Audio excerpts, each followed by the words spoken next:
आइए अभी हम लोग साइंस का सैम्पल पेपर 1 का पार्ट 2 स्टार्ट करेंगे।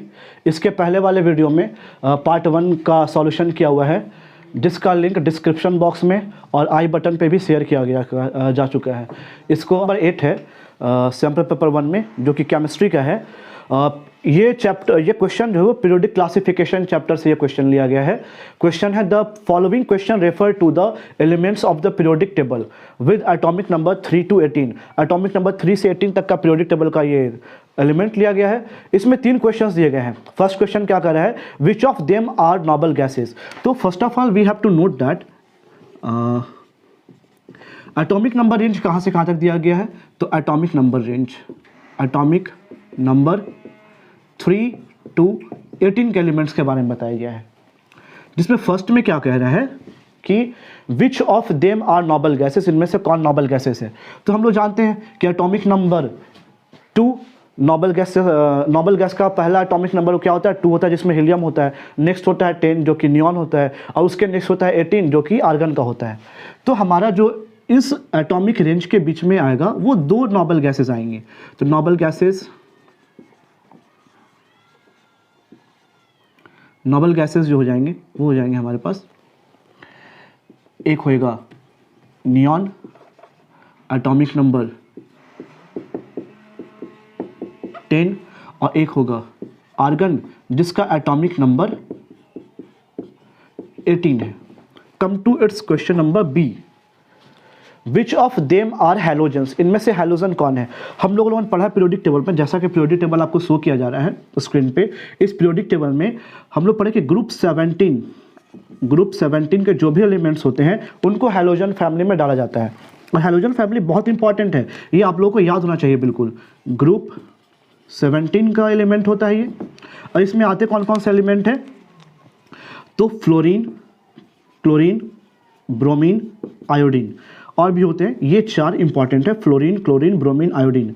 फ्लोरीन का एटॉमिक नंबर 9 होता है, क्लोरीन का एटॉमिक नंबर 17 होता है, ब्रोमीन के लिए एटॉमिक नंबर 35 होता है। बट हम लोग को चलना है 3 to 18। तो 3 to 18 में कौन कौन 2 हैलोजन फैमिली के मेंबर आए, तो एक आया फ्लोरीन, एक आया क्लोरीन। सो हमारा आंसर क्या हो जाएगा यहाँ पे कि हैलोजन एलिमेंट्स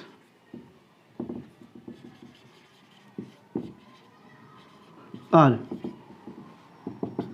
फर्स्ट क्या होएगा, fluorine atomic number 9, and second chlorine atomic number 17। Now come to question number C, which of them are alkali metals. C में कह रहा है कि अल्कली मेटल्स कौन कौन से होंगे। अल्कली मेटल्स हम लोग बोलते हैं ग्रुप 1 के एलिमेंट को। ग्रुप 1 में जो भी एलिमेंट्स लाइक करते हैं उनको अल्कली मेटल बोलते हैं। ग्रुप 1 में एलिमेंट कौन कौन आता है एक्सेप्ट हाइड्रोजन। ग्रुप 1 में एलिमेंट कौन कौन से आते हैं, तो उसके बारे में हम लोग भी देखेंगे। Group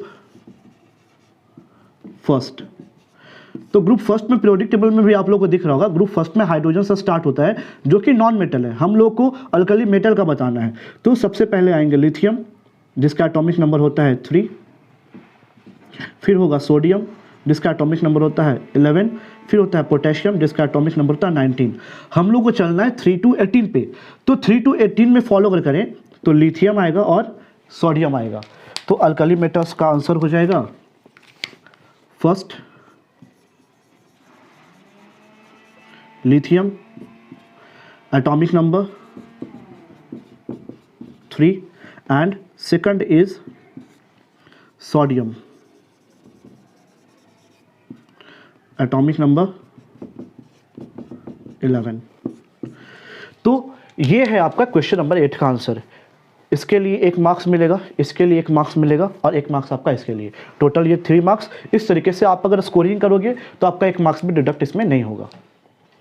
Come to next question. Question number 9. It is from chemistry, and this question is taken from periodic classification. Question है, 2 elements X and Y have atomic numbers 12 and 16 respectively. 2 elements है X और Y. Question number 9. 2 elements है, एक है X और एक है Y. एक का atomic number है 12 और एक का एटॉमिक नंबर है 16। इसके फर्स्ट क्वेश्चन में क्या कर रहा है कि to which period of the modern periodic table do these two elements belong. First है किस पीरियड से ये दोनों एलिमेंट बिलोंग करते हैं। तो पहले क्वेश्चन में मैंने आपको ग्रुप आइडेंटिफाई करना बताया था, इस पीरियड में उसमें हमने पीरियड आइडेंटिफाई करना भी सिखाया था। इसमें हम लोगों को पीरियड सिर्फ बताना है। तो पीरियड बताने का तरीका क्या होता है, सबसे पहले हम लोग को इलेक्ट्रॉनिक कॉन्फ़िगरेशन करना पड़ता है। तो लिखेंगे फॉर एक्स, इसका एटॉमिक नंबर 12 है, तो कॉन्फ़िगरेशन कितना हो जाएगा 2 8 2। तो एक्स किस ग्रुप से बिलोंग, इस किस पीरियड से बिलोंग कर रहा है, तो 1 2 3 ऑर्बिट्स हुए, तो 3 ऑर्बिट है, तो नंबर ऑफ पीरियड कितना होगा, 3rd होगा। तो पीरियड इसका क्या हो जाएगा 3rd। फॉर वाई, वाई का एटॉमिक नंबर 16 है, कॉन्फ़िगरेशन करेंगे 2 8 6, तो इसमें भी 3 सेल है, तो इसका भी पीरियड क्या हो जाएगा, नंबर ऑफ पीरियड 3rd होएगा। तो ये एक का आंसर हो गया। Come to question number 2, it's B, what type of bond will be formed between them and Y, किस टाइप का बॉन्ड बनेगा। तो ये जो है आपका 2 और ये एटॉमिक, इसका वैलेंस इलेक्ट्रॉन 2 है, इसका वैलेंस इलेक्ट्रॉन 6 है। तो हम लोगों ने पढ़ा था कि जो वैलेंस इलेक्ट्रॉन 2 होता है वो मेटल के लिए होता है, और वैलेंस इलेक्ट्रॉन अगर 6 है तो ये किसके लिए होगा, नॉन मेटल के लिए होगा। तो एक मेटल है और एक नॉन मेटल है, तो बी का आंसर हमारा हो जाएगा कि since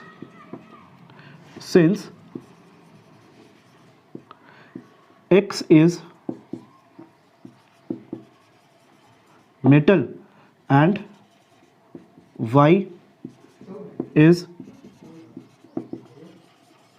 non-metal, hence the bond formed will be ionic bond।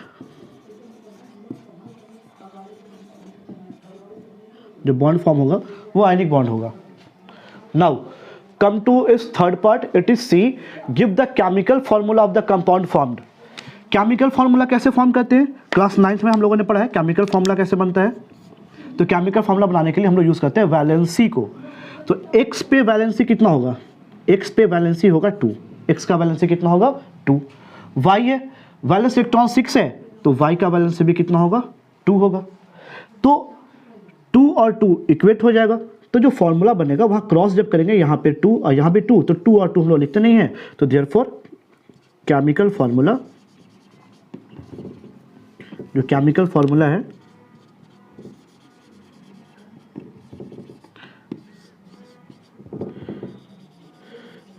वो हो जाएगा XY। क्या हो जाएगा XY। Come to the next, it is और of question number 9। Question number 9 का और वाला क्वेश्चन है, एक्स्ट्रा क्वेश्चन होता है, additional question. Account for the following. First है इसका, noble gases are separated in a separate group. Noble gases जो है वो सेपरेट ग्रुप में क्यों होते हैं। तो क्वेश्चन नंबर हमारा है 9 और ये 9 का हमारा है और। तो आंसर ए का क्या हो जाएगा कि नोबल गैसेज को सेपरेट ग्रुप में क्यों रखे हैं। तो हम लोग जानते हैं कि नोबल गैसेज का अगर हम लोग इलेक्ट्रॉनिक कॉन्फ़िगरेशन करते हैं तो ये पता चलता है कि नोबल गैसेज जो है वो स्टेबल होते हैं, दैट इज़ वो किसी से रिएक्ट नहीं करेंगे क्योंकि उनको बॉन्ड बनाने का जरूरत नहीं है, तो वो स्टेबल है, वो किसी से रिएक्ट नहीं करेंगे। तो दीज आर एक्सट्रीमली अनरिएक्टिव। तो एक्सट्रीमली अनरिएक्टिव होने की वजह से इनको एक अलग ग्रुप में दिया गया है। और आप सभी जानते हैं कि पीरियोडिक क्लासिफिकेशन में जो पीरियोडिक टेबल बनता है उसमें इनको ग्रुप 18 में रखा गया है। सो आंसर क्या हो जाएगा, बिकॉज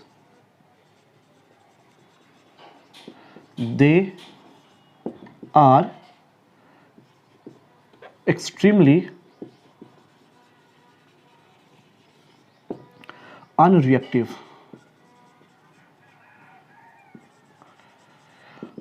बट एक एक्सेप्शन है, एक्सेप्शन कौन है, जेनॉन। जेनॉन सर्टेन केसेस में, लैबोरेटरी में सर्टेन केसेस में जेनॉन का जो है वो फ्लोरीन के साथ रिएक्शन करवाया जा सकता है, जिससे हम लोग जेनॉल टेट्रा फ्लोराइड बनाते हैं और जेनॉन का हेक्सा फ्लोराइड भी बनता है। तो यहां पे एक्सेप्शन आप लोग को लिखना पड़ेगा, except XE which is xenon. Now it's second part, इसका सेकंड पार्ट क्या है, बी क्वेश्चन में है, all the elements of the same group have similar chemical property. Same group के जितने भी एलिमेंट होते हैं, चाहे वो ग्रुप 1 का एलिमेंट हो, ग्रुप 2 का हो, 3rd का हो, या 13 में एल्यूमिनियम जो है वहाँ से चले 18 तक में जितने भी ग्रुप हैं, इन सब का जो केमिकल प्रॉपर्टीज़ होगा सिमिलर होगा सेम ग्रुप में। रीज़न क्या है कि जब हम लोग सेम ग्रुप का कॉन्फ़िगरेशन करते हैं, इलेक्ट्रॉनिक कॉन्फ़िगरेशन करते हैं, तो सबका वैलेंस इलेक्ट्रॉन लास्ट ऑर्बिट का सेम आता है। तो आंसर हमारा क्या हो जाएगा कि एलिमेंट्स ऑफ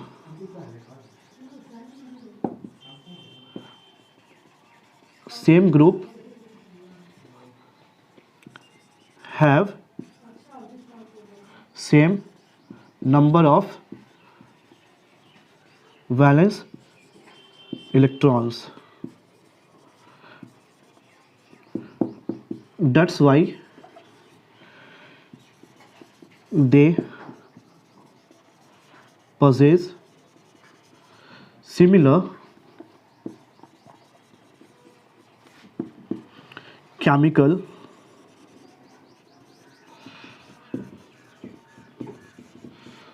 properties. उनका केमिकल प्रॉपर्टीज जो होगा वो सिमिलर होगा। Now come to the next question which is question number 11, और ये फिजिक्स का क्वेश्चन है। फिजिक्स में ये है इलेक्ट्रिक करंट का क्वेश्चन, इलेक्ट्रिसिटी का। क्वेश्चन नंबर 11 का फर्स्ट पार्ट में ए में क्या कर रहा है, write the mathematical expression for Joule's law of heating effect. Joule's के हीटिंग इफेक्ट के लिए मैथमेटिकल एक्सप्रेशन आप लोग को लिखना है। क्वेश्चन नंबर 11 ए, तो जूल्स लॉ का हीटिंग इफेक्ट का मैथमेटिकल एक्सप्रेशन क्या है, H is equal to I square RT, where H means heat energy, I for electric current, R is for resistance and time taken, ये T time taken है। Now come to second part. Second part में क्या कह रहा है, compute the heat generated while transferring 96,000 coulomb of charge in 2 hours through a potential difference of 40 volt. B में कह रहा है कि आपको हीट कैलकुलेट करना है, इसी फॉर्मूला को यूज करके हीट जो जनरेट होगा वो कैलकुलेट करना है। किसके वजह से, तो 96,000 कूलम की वजह से। कूलम किसका यूनिट होता है, तो कूलम यूनिट होता है, ऐसा यूनिट है ये चार्ज का। चार्ज को हम लोग रिप्रेजेंट करते हैं क्यू से, तो क्यू का वैल्यू दिया रखा है 96,000 कूलम। और क्या दिया रखा है अपने पास दिया रखा है टाइम। टाइम इज 2 आवर्स, तो 2 आवर्स से इसको हम लोग एसआई यूनिट में चेंज कर लेंगे, चाहते हो तो कर सकते हो। इट इज़ 1 घंटे का 3600 होता है, इट विल बी 7200 सेकेंड्स। और वोल्ट दिया हुआ है, पोटेंशियल डिफरेंस दिया हुआ है 40 वोल्ट, ठीक है। तो फॉर्मूला क्या होता है, H is equal to I square R T. तो since H is equal to I square R T, तो यहाँ से अगर हम लोग सॉल्व करना स्टार्ट करेंगे तो हमारे पास क्या आ जाएगा, सबको यहाँ पे हमारे पास तो I दिया नहीं रखा है, Q दिया रखा है और T दिया रखा है। तो H is equal to I को अगर ब्रेक करेंगे तो हम लिख सकते हैं I into I R into T. I R का वैल्यू हम लोग जानते हैं कि V होता है, तो H is equal to I into ये T को यहाँ प्लेस कर दो इंटू आई आर की जगह पे V हो गया। हम लोग पढ़े कि Q इज इक्वल टू होता है I T, Q for charge, I for electric current, T for time. तो यहाँ से ये जो आई टी है इसका वैल्यू हो जाएगा Q इंटू वी, और Q का वैल्यू तो अपने पास दिया रखा है, Q का वैल्यू है 96,000, तो 96,000 इंटू वोल्ट है 40। तो यहाँ से इसका जो आंसर आएगा, the answer will be 96,000 into 40। तो मल्टीप्लाई कर देंगे, 4 6 जा 24, कैरी कितना हो जाएगा, 2 हो जाएगा, 4 9 जा 36 और 2 38, तो आंसर हो जाएगा 384, 3 और 140। You can also write it in the form of power, which is 3.84 into how many powers will be given to 10? 1 2 3 4 5 6 10 to the power 6 joule. ये आपका आंसर हो जाएगा 3.84 into 10 to the power 6 joule. Question, it is question number 12। ये physics का question है, electricity का, numerical है। In the given circuit find a total resistance of the network of resistors. ये सर्किट हम पहले से बना रखे हैं। अभी इस पर हम लोग को क्या करना है कि फर्स्ट में टोटल रेजिस्टेंस निकालना है इस नेटवर्क का। तो हम लोग सीरीज और पैरेलल कॉम्बिनेशन पढ़ रखे हैं। तो ये जो सर्किट है, यहाँ से करंट इस तरीके से जा रहा है, करंट दो पाथ में डिस्ट्रीब्यूट हो रहा है, एक पाथ ये हो गया, एक पाथ ये हो गया, फिर यहाँ से गया करंट इस तरीके से, और यहाँ से करंट रिटर्न हो रहा है सेम इस तरीके से, ये करंट मिल जा रहा है। तो ये सपोज I1 हो गया, ये सपोज I2 हो गया, I1 पूरा पूरा रिटर्न हुआ, I2 भी पूरा पूरा क्या होगा, रिटर्न होगा, और फिर से ये मिलके क्या बन जाएगा, I बन जाएगा। I इज इक्वल टू क्या हो जाएगा, I1 प्लस I2। ये करंट I यहाँ से रिटर्न हो रहा है, और यहाँ से करंट जा भी रहा था, वो भी I था। तो आपसे पूछ रहा क्या कि इस पूरे नेटवर्क में टोटल रेजिस्टेंस कितना है। तो करंट दो पार्ट में डिस्ट्रीब्यूट होता है तो पैरेलल बनता है, ये एक पार्ट सीरीज होगा, ये सीरीज होगा, और ये दोनों का आपस में पैरेलल कॉम्बिनेशन होगा। तो सबसे पहले हम लोग इन लोगों का सीरीज कॉम्बिनेशन निकालेंगे।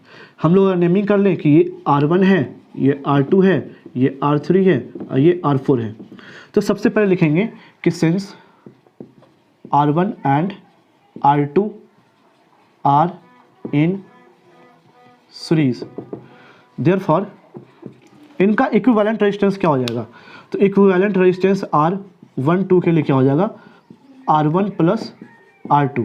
तो R12 का इक्विवेलेंट रेजिस्टेंस क्या हो जाएगा, R1 का वैल्यू 4 प्लस R2 का वैल्यू कितना है, 2 है, it will give you 6 ohm. Now come to the next portion, it is 3 ohm, it is also 3 ओम।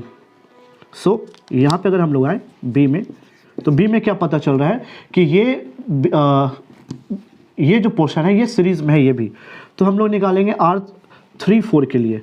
तो क्या हो जाएगा यहाँ पे R34, तो लिखेंगे since R3 and R4 are also in series, therefore R34 is equal to क्या हो जाएगा, R34 is equal to R3 plus R4। तो वैल्यू क्या हो जाएगा, R3 का वैल्यू दिया रखा है 3 ओम और R4 का वैल्यू भी दिया रखा है 3 ओम। सो यहाँ से R34 का वैल्यू क्या आ जाएगा, 6 ओम। अब ये जो पूरा वैल्यू है वो इस तरीके से हो गया कि इसका वैल्यू अपने पास आया और इसका भी वैल्यू अपने पास आया, इसका वैल्यू आया 6 ओम और इसका भी वैल्यू कितना आया, 6 ओम। ये क्या था, ये था R12 और ये था R34। तो R12 और R34 ये पूरा पूरा अब ये पैरेलल कॉम्बिनेशन में है। तो हम लोग क्या लिखेंगे कि since R12 and R34 are in parallel, therefore हम लोग कैसे निकालेंगे इसका कॉम्बिनेशन। तो नेट रेजिस्टेंस हम लोग मान लिए कि R है और इसका वैल्यू क्या हो जाएगा 1/R12 plus 1/R34। So value क्या हो जाएगा 1/6 प्लस 1/6। तो 1/R का जो वैल्यू आएगा वो हो जाएगा 2/6, दैट इज 1/3। तो इसको रेसिप्रोकल करेंगे तो इसका भी रेसिप्रोकल होगा। तो नेट रेजिस्टेंस हमारे पास आ गया 3 ओम। तो इसका जो नेट रेजिस्टेंस पूरे सर्किट का आया, इस पूरे सर्किट का ये नेट रेजिस्टेंस हो गया 3 ओम का। एक आंसर तो आपका यही हो गया, ये क्वेश्चन में एक आंसर था। अब इसके बी में कह रहा है कि करंट थ्रू अमीटर, अमीटर से आपका करंट निकालना है। तो इसके बी में क्या हो जाएगा, आपको अमीटर से करंट निकालना है। तो करंट कैसे निकलेगा अमीटर से, तो करंट का फॉर्मूला हम लोग पढ़े हैं ओम्स लॉ के अकॉर्डिंग, कि according to Ohm's law V is equal to IR। अब V का वैल्यू रखना है। तो डायग्राम में V का वैल्यू दिया हुआ है 6 वोल्ट। तो 6 इज इक्वल टू I का वैल्यू अपने को फाइंड करना है। तो I लिखेंगे और R का वैल्यू हम लोगों ने अभी निकाला 3। तो 3 cancel 6 2 times, therefore I is equal to 2 ampere. ये आपका आंसर हो जाएगा। तो ये एक आंसर हो गया, ये पूरा स्टेप वाइज बी का ये पूरा स्टेप वाइज आंसर है। ये पूरा आपका क्वेश्चन नंबर 12 का आंसर होगा। Come to question number 15। ये केस स्टडी क्वेश्चन है जो कि डिटेल आप लोगों को स्क्रीन पर दिख रहा है। डिटेल क्वेश्चन जो है वो सर्कुलर लूप से रिलेटेड क्वेश्चन है। इसका फर्स्ट क्वेश्चन क्या कर रहा है कि state right hand thumb rule. तो राइट हैंड थंब रूल क्या होता है, ये राइट हैंड थंब रूल ये मैक्सवेल का राइट हैंड थंब रूल है।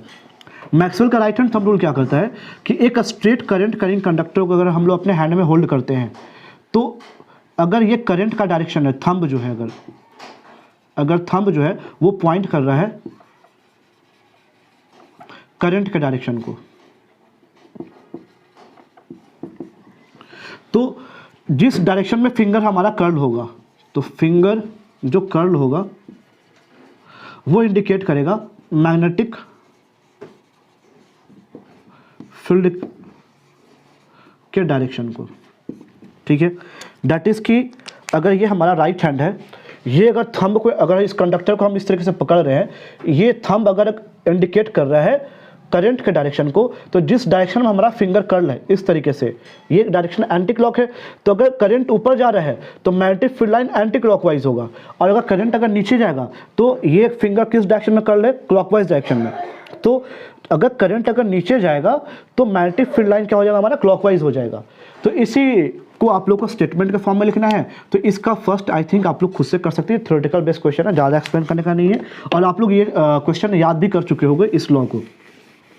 3 इंपॉर्टेंट लॉज है जो आप लोग को बहुत अच्छे से याद होने चाहिए। एक है मैक्सवेल का राइट हैंड थंब रूल, एक है फ्लेमिंग का लेफ्ट हैंड थंब रूल, और एक है फ्लेमिंग का राइट हैंड थंब रूल। ये तीनों लॉ आप लोग को याद होना चाहिए। तीनों में से कोई एक लॉ रिपीट होकर के आते हैं एग्जाम्स में। सो ये फर्स्ट तो आप लोग कर लोगे क्लियर। इसके सेकंड पोर्शन पे आओ। सेकंड पोर्शन में क्या कर रहा है कि a long horizontal power line is carrying a current of 100 ampere in the east west direction. What is the direction of magnetic field at a point 1.0 metre below it? एक power line है, suppose करें कोई conductor है जिसमें हम लोग कितने current pass करवा रहे हैं, 100 एम्पियर का, और उसके 1 मीटर नीचे मैग्नेटिक फील्ड लाइन का डायरेक्शन पूछ रहा है कि क्या होगा। तो अभी बताएं कि करंट का डायरेक्शन हमारा क्या है, इसमें दिया रखा है ईस्ट वेस्ट डायरेक्शन। सपोज करो पहले हम लोग डायरेक्शन, अगर ये आप लोग रफ कॉपी में ड्रॉ कर लेना, ये ईस्ट है, ये वेस्ट है, ये नॉर्थ है, ये साउथ है। अगर ईस्ट वेस्ट डायरेक्शन में करंट है, यानी करंट आ रहा है इस तरीके से, ईस्ट से वेस्ट की ओर यहाँ, ठीक है। तो ये करंट का डायरेक्शन थंब से हम लोग इंडिकेट करते थे, ये ईस्ट से वेस्ट हो गया। तो ये जो फिंगर जो कर्ल है वो हम लोग को देखना है, ये फिंगर कर्ल किस तरीके से उठ रहा है। तो ये ऐसे नीचे से ऐसे कर्ल जो है वो हमारा, वो नीचे से ऐसे ऊपर आ रहा है। तो नीचे होता है साउथ और ऊपर होता है नॉर्थ। तो फिंगर का जो कर्ल है वो इस तरीके से आ रहा है, फिंगर इस तरीके से कर्ल हो रहा है, तो साउथ से नॉर्थ की ओर।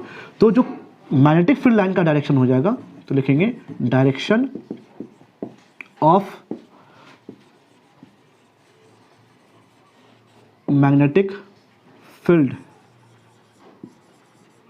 Line is from south to north. Magnetic field line का डायरेक्शन क्या हो जाएगा, साउथ से नॉर्थ की ओर हो जाएगा। नेक्स्ट क्वेश्चन क्या कर रहा है, what type of curve we get between the magnetic field and distance along the axis of a current carrying circular loop. अब एक सर्कुलर लूप जैसा डायग्राम में दिया हुआ है कि इस तरीके का सर्कुलर लूप है, और ये ऐसा कार्डबोर्ड प्लेस किया रखा है जिसमें करंट अपना फ्लो हो रहा है। सपोज ये करंट का डायरेक्शन है इस तरीके से। तो मैग्नेटिक फील्ड लाइन आप लोगों ने पढ़ा होगा सर्कुलर लूप में कैसे जनरेट होता है। तो हर एक पॉइंट पे, कंडक्टर के हर एक पॉइंट पे कॉन्सेंट्रिक सर्कल के जैसा सर्कुलर लूप जनरेट होता है इस तरीके से। यहां भी होगा। अब डायरेक्शन इसमें कैसे इंडिकेट होता है, सपोज करोगे ये पॉजिटिव टर्मिनल है और ये निगेटिव टर्मिनल है, तो करंट यहाँ से जाएगा। तो करंट इधर जा रहा है, तो ये जो डायरेक्शन होगा, बताओ मेरे को कि करंट अगर इस तरीके से जा रहा है ऊपर की ओर या इधर जा रहा है, तो डायरेक्शन कैसा होगा, एंटी क्लॉकवाइज होगा कि क्लॉकवाइज होगा। तो डायरेक्शन हो जाएगा एंटी क्लॉकवाइज। तो ये डायरेक्शन इस तरीके से हो जाएगा एंटी क्लॉकवाइज, ठीक है। अब करंट यहाँ नीचे जा रहा है, तो नीचे जाने में मैंने बताया था अभी कि नीचे जब जाता है करंट तो डायरेक्शन होता है क्लॉकवाइज। तो यहाँ डायरेक्शन हो जाएगा क्लॉकवाइज। अब क्वेश्चन में क्या कह रहा है कि इसमें जो मैग्नेटिक फील्ड लाइंस बन रहा है एक्सिस पे और पोल के बीच में जो लाइन बन रहा है मैग्नेटिक फील्ड लाइन, इसका पैटर्न कैसा होगा, इसका डायरेक्शन कैसा होगा।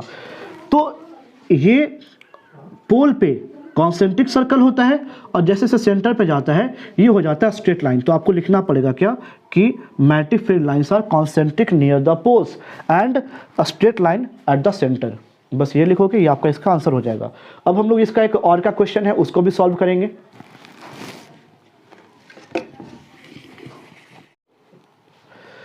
इसका और का क्वेश्चन है If a current carrying a straight conductor is placed in east-west direction, then find the direction of the force experienced by the conductor due to the Earth's magnetic field। कह रहा है कि करंट का direction east west है और magnetic field का direction भी दिया रखा है आप लोगों को कि अर्थ का जो मैग्नेटिक फील्ड है नॉर्थ से साउथ उसी तरफ है ये। तो डैट इज़ कि ये क्वेश्चन जो है वो फ्लेमिंग राइट हैंड रूल और लेफ्ट हैंड रूल से रिलेटेड होगा। अब कौन सा रूल इसमें सेलेक्ट करेंगे, लेफ्ट हैंड रूल सेलेक्ट करेंगे या राइट हैंड। तो जब भी हम लोगों को मैग्नेटिक फील्ड दिया रखा है, करंट दिया रखा है और फोर्स अगर निकालना है तो हम लोग फ्लेमिंग लेफ्ट हैंड रूल को प्रेफर करते हैं। और अगर हम लोग को करंट का डायरेक्शन अगर निकालना होता है तो हम लोग क्या प्रेफर करते हैं, फ्लेमिंग राइट हैंड रूल। तो फ्लेमिंग लेफ्ट हैंड रूल को इसके अकॉर्डिंग जब एडजस्ट करेंगे तो क्या पता चलेगा कि करंट का डायरेक्शन ईस्ट टू वेस्ट है। अपने आप को अपने इस तरीके से सेंटर करो, जैसे हर जगह पे ये पैटर्न जो है ईस्ट वेस्ट नॉर्थ साउथ का बनाना जरूरी नहीं है, अपने आप को सेंट्रलाइज करना चाहिए ईस्ट वेस्ट और नॉर्थ साउथ के बीच में। तो करंट का डायरेक्शन दिया रखा है ईस्ट टू वेस्ट। सपोज करो कि ईस्ट और वेस्ट ये डायरेक्शन है करंट का, ये ईस्ट से वेस्ट अगर डायरेक्शन अगर ये करंट का है, करंट रिप्रेजेंट करता है ये मिडिल फिंगर और ये रिप्रेजेंट करता है मैग्नेटिक फील्ड को और ये रिप्रेजेंट करता है फोर्स को, थंब। तो करंट का डायरेक्शन अगर हम ईस्ट से वेस्ट ले लें कि सपोज ये ईस्ट है ये वेस्ट है, अगर हम करंट का डायरेक्शन ले लें, मैग्नेटिक फील्ड लाइन बोला कि अर्थ का मैग्नेटिक फील्ड लाइन है तो अर्थ का मैग्नेटिक फील्ड लाइन नॉर्थ और साउथ की ओर, तो मैग्नेटिक फील्ड लाइन नॉर्थ और साउथ के हमको रोटेट करना पड़ेगा। अगर ये ईस्ट है ये वेस्ट है तो बताओ कि ईस्ट इस तरफ है तो नॉर्थ मेरे पीछे होगा और साउथ आगे होगा, तो ये मैग्नेटिक फील्ड लाइन का डायरेक्शन हो गया। तो मोशन का डायरेक्शन किधर गया, तो मोशन गया अपवर्ड, तो मोशन हमारा हो जाएगा अपवर्ड। तो लिखेंगे हम लोग आंसर क्या कि using Fleming left hand rule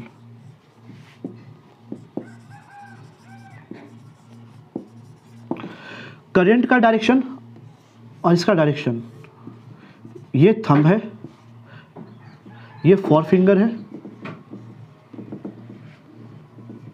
और यह मिडिल फिंगर।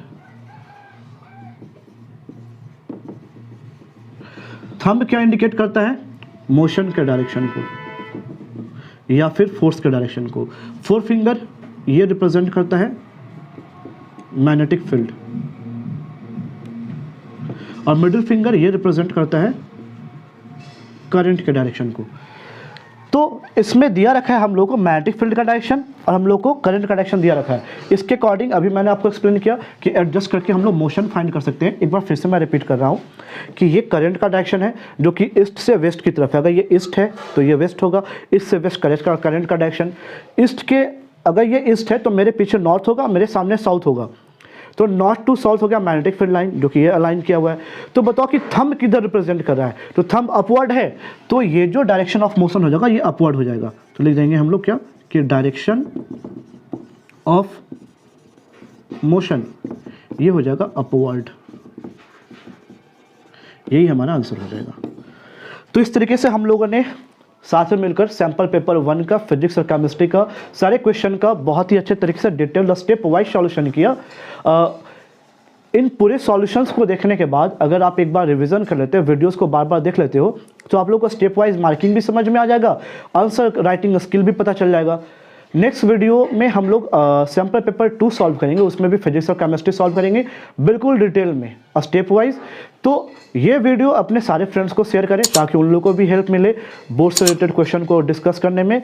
और चैनल को जाने से पहले लाइक और सब्सक्राइब करना ना भूलें, वीडियोस को लाइक करें और चैनल को सब्सक्राइब करें।